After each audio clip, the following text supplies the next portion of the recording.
Listen closely and pay attention to the foreshadowing of what's going to happen in today's society. This serves as a warning.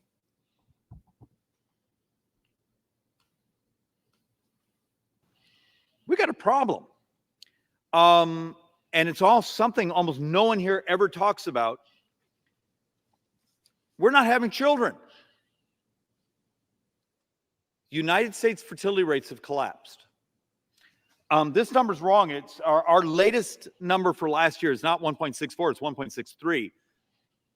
France has a higher fertility rate than the United States. Even when you adjust for their immigration population, they still have a dramatically higher fertility. Most of Western Europe looks like us, and we're worse than a whole bunch of the world. How do you and I set public policy so 25 years from now? Remember, Social Security is substantially a pay-as-you-go system. Today's workers are functionally paying for today's retirees. The trust fund was the shock absorber. Trust fund is disappearing. But my future generation of workers is going to be smaller. And you're already seeing this in school districts all over America, where the number of students they have are shrinking. Are we willing to have the really interesting discussion of, okay, are there things we could do economically to make it so family formation, so there's more children? There's things we could do to help, but almost every country it's tried has not been able to change fertility rates. I think in Hungary, I think I saw something that, third child, they buy you a house, fourth child, you get some sort of like prize, and it's barely ticked up their fertility rates. It's a really difficult question happening all over the industrialized world. So if you can't really change it, do you actually build public policy to deal with it? Do you accept the fact that we're going to have a lot more automation? It means capital investment.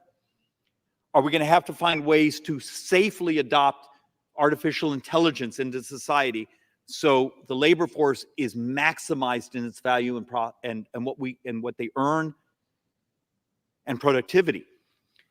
Those are policies we need to work on. You've seen the intellectual capital of the conversations we have on the floor here. How many of them are ready to actually have the reality of, hey, we need to set policy? Is this Republican or Democrat? It's demographics. Amen. It's life.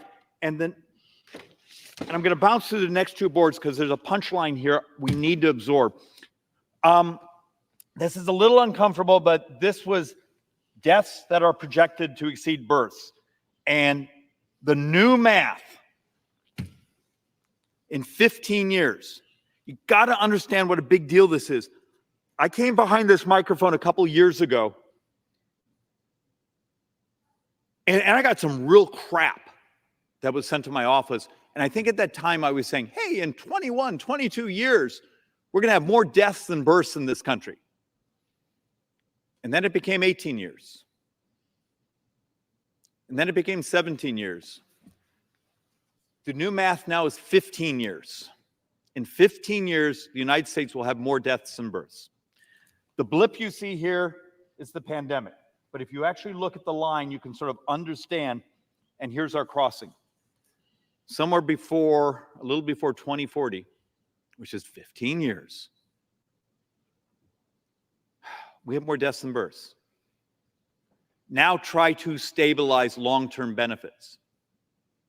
There's ways to do it. This Congress right now is mathematically incapable of owning a calculator.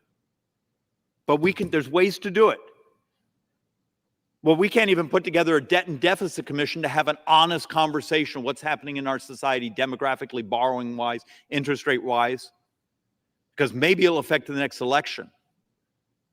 Does anyone actually care about their own pensions, let alone their kids and their grandkids? Because we lie. There's not magic money out there. This inflation cycle didn't prove. Those that believed in modern monetary policy, ta-da, you got 30 months, 36 months of high inflation. If that isn't the ultimate proof that the magic money theory didn't work. You see how big of a problem the strong and independent ideology is, the feminism, the ideology in feminism where it says women need to delay their childbirthing years to forego and get a career. The chickens are coming home to roost now. That ideology has single-handedly destroyed Social Security, the job force. This is why you have immigrants coming over, because they're going to be the new workers, because the Americans don't want to have children. Indoctrinated through propaganda, pop culture, it's in the music, aborting babies.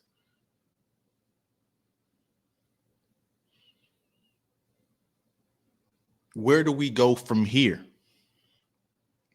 Now, I wanted to show you just how bad it truly is with Gen Z, and how just this is why they're coming up with immigration. Listen to the first 2 minutes of Chris Williamson on Modern Wisdom explaining the statistics on Gen Z women. Fair use, fair use, fair use. When asked what it takes to lead a fulfilling life, the public prioritizes job satisfaction and friendship over marriage and parenthood. 71% of all adults say having a job or career they enjoy is extremely or very important for people to live a fulfilling life, and 61% say having close friends is equally important. Only about 1 in 4 adults say having children, or 23% being married, is extremely or very important in order to live a fulfilling life. A third say each of these is somewhat important, and 42% and 44% say having children or being married is not to or not at all important. Having a lot of money is viewed as extremely or very important for a fulfilling life. Women place a little more importance on job, career enjoyment than men do, 74% versus 69%. At the same time, men place somewhat more importance on marriage and having children. 28% of men, compared with 18% of women, say being married is extremely or very important for a fulfilling life. Similarly, 29% of men versus 22% of women say the same about having children. And that was Pew Research that literally came out 3 months ago. Guys, it's a wrap. Like the guy said about infertility rates increasing, there's not a way to make people have more kids, to incentivize them to make more kids. If the culture and the society and the propaganda and the pop culture does not promote it, it's not going to happen. Listen to what this statistic just said right here. This explains where the modern woman's head is at. Than men do, 74% versus 69%. At the same time, men place somewhat more importance on marriage and having children. 28% of men, compared with 18% of women, say being married is extremely or very important for a fulfilling life. Similarly, 29% of men versus 22% of women say the same about having children. There was another, let me go back a little bit, because it was another one in there that I wanted to break down. Extremely or very important for a fulfilling life. Women place a little more importance on job, career enjoyment than men do, 74% versus 69%. 74%.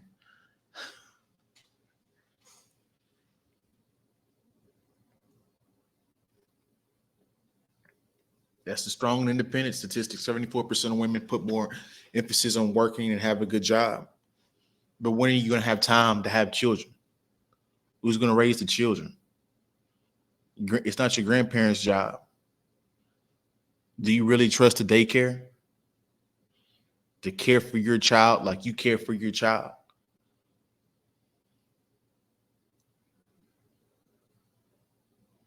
Societal collapse. And this is why you have immigration going on right now, because of the stupidity of Americans. Because this is what is going on right now. Check this out.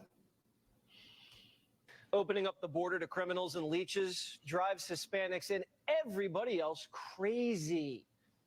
Here's the Venezuelan welfare king gobbling up handouts and hacking the system. A todas esas mujeres. Those women that find themselves pregnant and are in Latin America, please come have your baby in the United States. And if you get married, you'll get more back in taxes. And, well, if you have 5 or 6 children, can you imagine? My daughter is American and she gave me citizenship. She pays our rent. She pays our bills. She gives us $1,500 a month since she was born. I have 6 months in the USA and I have everything you don't have. Citizenship, residency, a good car, and a good apartment. Oh, but it doesn't stop there. The Venezuelan welfare king encouraging illegals to invade American homes and squat.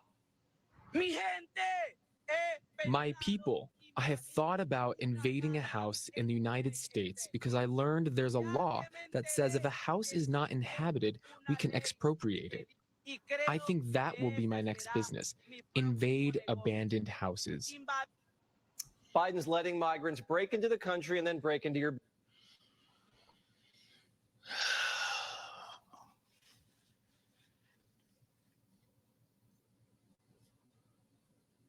The American people, the American men,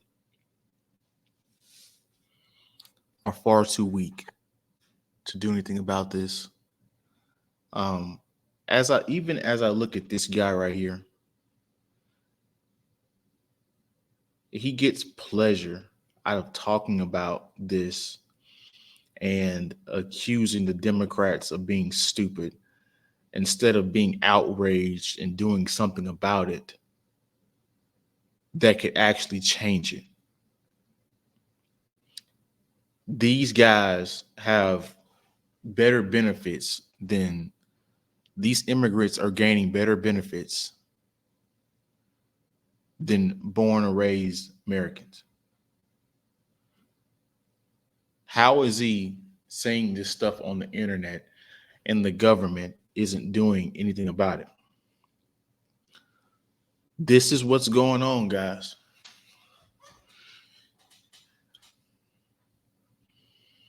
If you're in the city, you're going to go through this because just like people say, well, you got to move to the city because the city has more opportunity.